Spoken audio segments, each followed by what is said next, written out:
آج عدالت سے ایک فیصلہ بھی آیا جو توہین عدالت کا وہ سارا معاملہ چل رہا تھا. جسٹس منصور علی شاہ صاحب نے کہا کہ جو پریکٹس اینڈ پروسیجر کمیٹی نے کیا, جو آئینی بینچ والی کمیٹی نے کیا, اس سے معاملات تھوڑے گڑبڑ ہوئے اور پھر اب جوڈیشل کمیشن کا اجلاس بھی بلا لیا گیا ہے. سپریم کورٹ میں نئے ججز آ رہے ہیں, آئینی بینچ کا معاملہ بھی زیر سماعت ہے, 26ویں آئینی ترمیم کا جو مسئلہ ہے. تو آپ کو لگتا ہے کہ عدالت کے اندر کسی قسم کا تناؤ ہے, اختلاف ہے, اور اس سارے معاملے کو سیٹل کرنے کے لیے نئے جج صاحبان کو ریکروٹ کیا جا رہا ہے, یا پھر یہ معاملہ اسی طرح چلتا رہے گا؟ دیکھیں, تناؤ تو ہم کسی طرح ڈینائی کر ہی نہیں سکتے, اور یہ جو تناؤ ہے یہ بیسیکلی جو ہے وہ اوور آل تناؤ ہے, ریاست کے اندر تناؤ ہے, اور سماج میں تو خیر بے خوفناک تناؤ ہے, اور موضوعات ہو جائیں گے. لیکن بنیادی طور پر جو آج بھی ہم نے شو کیا, میں نے جو بات رکھی, سارے دوست موجود تھے, بنیادی مسئلہ یہ ہے کہ جو ایک پنجابی محاورہ ہے نا, جس کو اردو میں ترجمہ کریں, اور آج میں نے ذکر بھی کیا اور منیر فاروق صاحب میرے ساتھ تھے جب میں نے ذکر کیا کہ جب بنیاد ٹیڑھی ہو تو اس کے اوپر دیوار سیدھی نہیں ہوتی. تو اگر ہم بنیاد جو ہے اس کو 8 فروری مان لیں تو اس کے بعد سے جو ہو رہا ہے وہ اسی کو یعنی یا اس کی ایکسٹینشن ہے یا اسے ایک صحیح لا حاصل ہے اس کو انڈو کرنے کی. اور پھر جسے یہ ہم کہتے ہیں نا ریڈ لائن کراس ہو رہی ہے, یہ ریڈ لائن بڑا ایک نرم لفظ ہے, بڑا بے ضرر لفظ ہے, ایک راٹ ہے جسے انگریزی میں آپ راٹ کہتے ہیں. میں سمجھتا ہوں اس کو اریسٹ کرنا بڑا ضروری ہے, اور جب تک یہ جو جتنے بھی کھینچا تانی کرنے والے پارٹیاں ہیں, دائیں یا بائیں یا ڈیوائڈ کی اس سائڈ پہ یا اس سائڈ پہ, until unless they don't realize کہ یہ ملک ہے, اس نے رہنا ہے, لوگ آتے جاتے رہتے ہیں, people come and go, talking of Michael Angelo, T S Eliot نے کہا تھا. تو یہ اتنا ہم کوئی یہاں پہ کوئی صدیوں کا ٹھیکہ لے کے آپ سمجھتے ہیں کہ معاملات اس نہج تک پہنچ گئے ہیں کہ جہاں پہ ریلائز کرنے کی ضرورت ہے کہ ملک کو نقصان ہو رہا ہے؟ میں کہتا ہوں کہ we have become a laughing stock. مجھے بتائیں, سپریم کورٹ کے بارے میں اوپنلی ہم سوچ نہیں سکتے تھے. 30-40 سال تو ہمیں بھی اس صحافت کے دشت میں ہو گئے ہیں, جو بھی معاملات تھے, جس طرح کی بھی تاریخ ہماری رہی, مگر جتنی باتیں اب جس طریقے سے اب اس سارے, میں سے کیا کہوں, اس کے اوپر سے جو کپڑا اور غلاف اتر کے اندر سے جو ماشاءاللہ نمونے نکل رہے ہیں, اس میں کیا کوئی قابل فخر بات ہے؟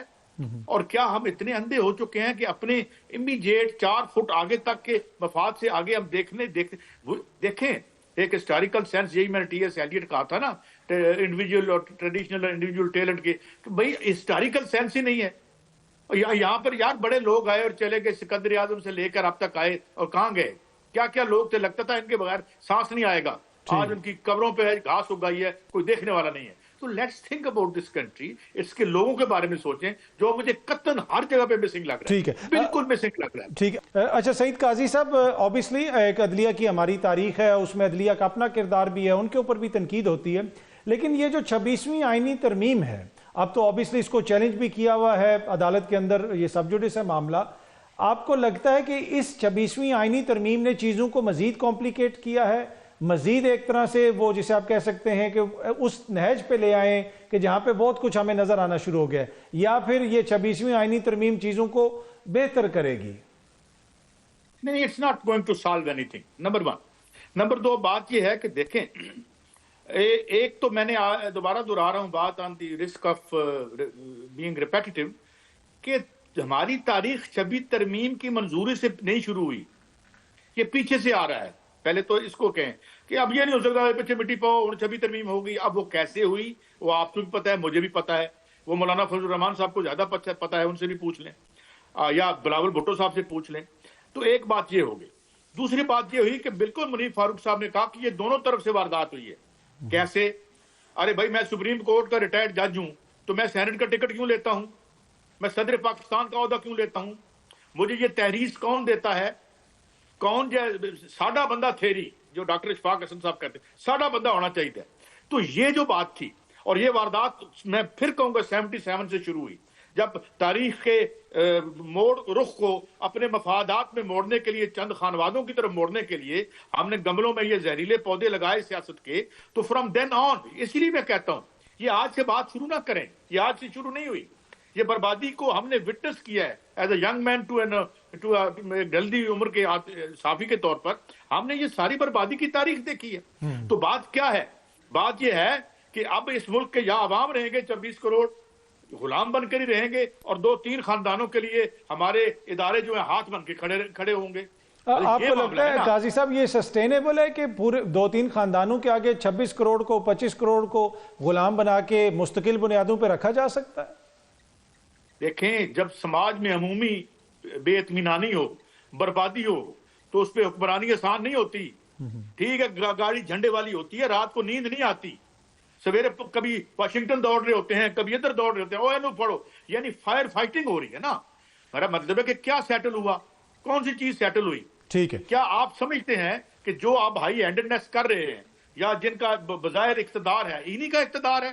آج میں مثال دیتا ہوں آپ کو. آج مجھے ایک پراپرٹی کے جو ہے ان کا فون آیا، یار یہ پراپرٹی کی بڑا اچھا کیا، ہم نے ایک بہت اچھا پلان بنایا ہے، امید ہے کہ پرائم منسٹر صاحب IMF سے اجازت لے لیں گے اور یہ امپلیمنٹ ہو جائے گا. یار یہ ہیں ہم، یہ ہے ہماری ساورینٹی کہ ہمیں IMF ایک چھوٹے سے چول سے کام کے لیے ہمیں اس سے اجازت لینی پڑے گی. ان کو نیندیں آ جاتی ہیں رات کو، یہ سو پاتے ہیں. منیب صاحب، آپ کو لگتا ہے کہ یہ جو معاملہ ہے اب جوڈیشل کمیشن کے اجلاس کے بعد آبویسلی نئے جج صاحبان کی وہاں پہ تعیناتی بھی ہوگی، آئینی جو ترمیم والا معاملہ ہے اس کو بھی چیلنج کیا گیا اور فل کورٹ بنانے کی بات ہوتی ہے، مطالبہ کیا جاتا ہے.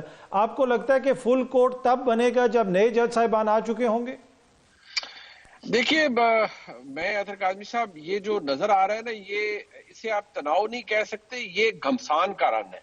دیکھیے، اس میں تو جہاں ہم دیکھتے تھے کہ جی جج صاحبان کے درمیان کوئی ڈس ایگریمنٹ ہونا، یہاں تو مطلب اس حالت پہ معاملہ چلا گیا نا کہ رواداری بھی کوئی نہیں ہے اور انٹرسٹ اتنے کھل کے سامنے آ گئے ہیں.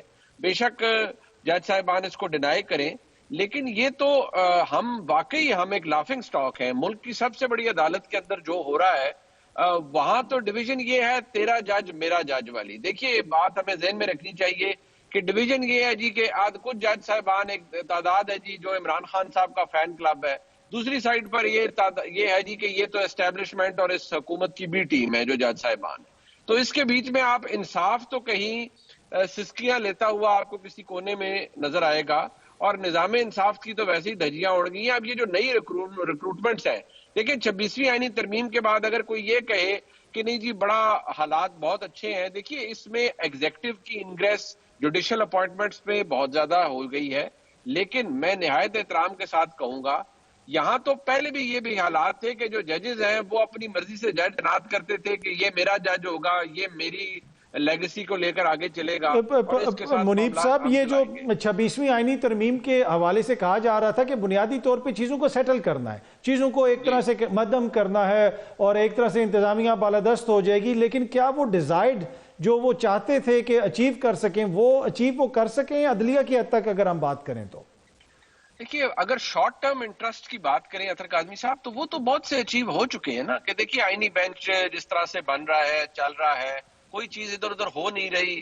آئینی بینچ کے آئینی معاملے کا آنے کی ہوتی ہے تو وہ معاملہ ڈائریکٹ کر دیا جاتا ہے، چلتے ہوئے کیسز وڈرا ہو جاتے ہیں، جوڈیشل آرڈر کو ایڈمنسٹریٹو آرڈر اوور رائڈ کر جاتا ہے. تو وہ اب آپ کو لگتا ہے کہ شارٹ ٹرم انٹرسٹ سرو نہیں ہو رہے؟ بالکل ہو رہے ہیں. ہاں، اس کا نقصان کس حد تک ہو سکتا ہے وہ صرف آنے والا وقت بتا سکتا ہے. لیکن میں آپ کو یہ کہوں کہ اطہر کاظمی صاحب، یہ ون سائیڈڈ نہیں ہے. دونوں اطراف سے جو معاملات ہیں وہ کوئی ایسا نہیں ہے کہ ایک دوسرے کو کہہ سکتا ہے کہ تم خراب ہو اور میں درست ہوں.